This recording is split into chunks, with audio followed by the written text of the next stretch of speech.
Pertanyaan, apakah Yesus menciptakan segalanya? Sering muncul dalam diskusi teologi Kristen, terutama ketika membahas siapa sebenarnya Yesus menurut Alkitab. Bagi sebagian orang, Yesus hanya dipahami sebagai guru moral, nabi, atau tokoh rohani. Namun, bagi iman Kristen, Yesus jauh lebih dari itu. Ia tidak hanya hadir dalam sejarah sebagai manusia, tetapi juga terlibat aktif sejak awal penciptaan. Untuk menjawab pertanyaan ini, kita perlu melihat kesaksian Alkitab secara utuh, bukan hanya dari satu ayat atau satu kitab saja. Alkitab menyatakan bahwa penciptaan alam semesta adalah karya Allah. Kejadian 1:1 dengan jelas mengatakan, pada mulanya Allah menciptakan langit dan bumi. Namun Perjanjian Baru memperluas pemahaman ini dengan menyatakan bahwa karya penciptaan Allah dilakukan melalui firman-Nya yang kemudian dinyatakan sebagai Yesus Kristus. Injil Yohanes membuka dengan pernyataan yang sangat kuat dan teologis. Pada mulanya adalah firman. Firman itu bersama-sama dengan Allah dan firman itu adalah Allah. Ia pada mulanya bersama-sama dengan Allah. Segala sesuatu dijadikan oleh Dia, dan tanpa Dia tidak ada suatu pun yang telah jadi dari segala yang telah dijadikan. Yohanes 1:1-3. Dalam ayat ini, Yohanes menegaskan dua hal penting. Firman itu adalah Allah, dan firman itu adalah pencipta segala sesuatu. Beberapa ayat kemudian, Yohanes menegaskan bahwa firman itu telah menjadi manusia, yaitu Yesus Kristus. Yohanes 1:14. Kesaksian ini tidak berdiri sendiri.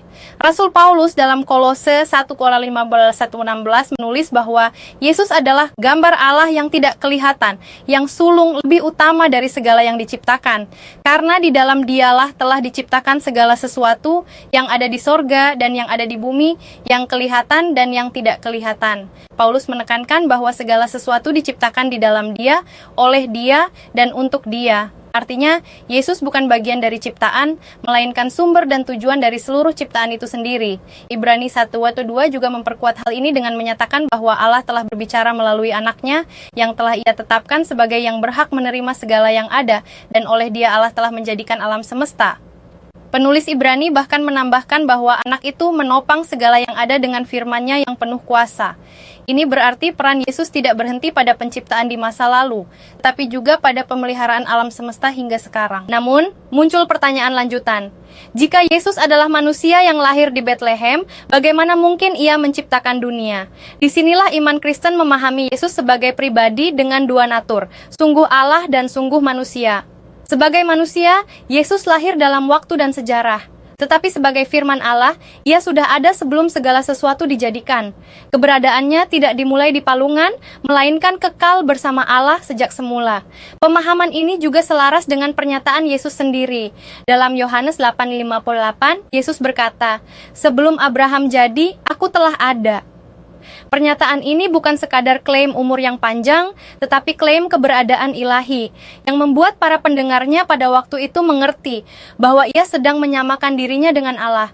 Dengan demikian, menurut iman Kristen dan kesaksian Alkitab, Yesus memang terlibat secara aktif dalam penciptaan segala sesuatu. Ia bukan makhluk ciptaan pertama, bukan malaikat tertinggi, dan bukan sekadar utusan. Ia adalah firman Allah yang kekal, melalui siapa Allah menciptakan, menopang, dan menebus dunia. Implikasi dari pengajaran ini sangat besar. Jika Yesus adalah pencipta, maka Ia memiliki otoritas penuh atas hidup manusia dan seluruh ciptaan. Iman kepada Yesus bukan hanya soal mengikuti ajaran moralnya, tetapi juga pengakuan bahwa hidup manusia berasal dari Dia dan kembali kepada Dia. Pencipta yang sama itu juga yang rela masuk ke dalam ciptaannya, menderita, dan mati demi menebus manusia. Jadi, ketika ditanya apakah Yesus menciptakan segalanya, jawaban iman Kristen adalah ya, segala sesuatu diciptakan oleh Allah melalui Yesus Kristus. Ia adalah awal dari segala sesuatu, pusat dari sejarah, dan tujuan akhir dari ciptaan. Dalam Dia, penciptaan menemukan makna, dan dalam Dia pula manusia menemukan keselamatan.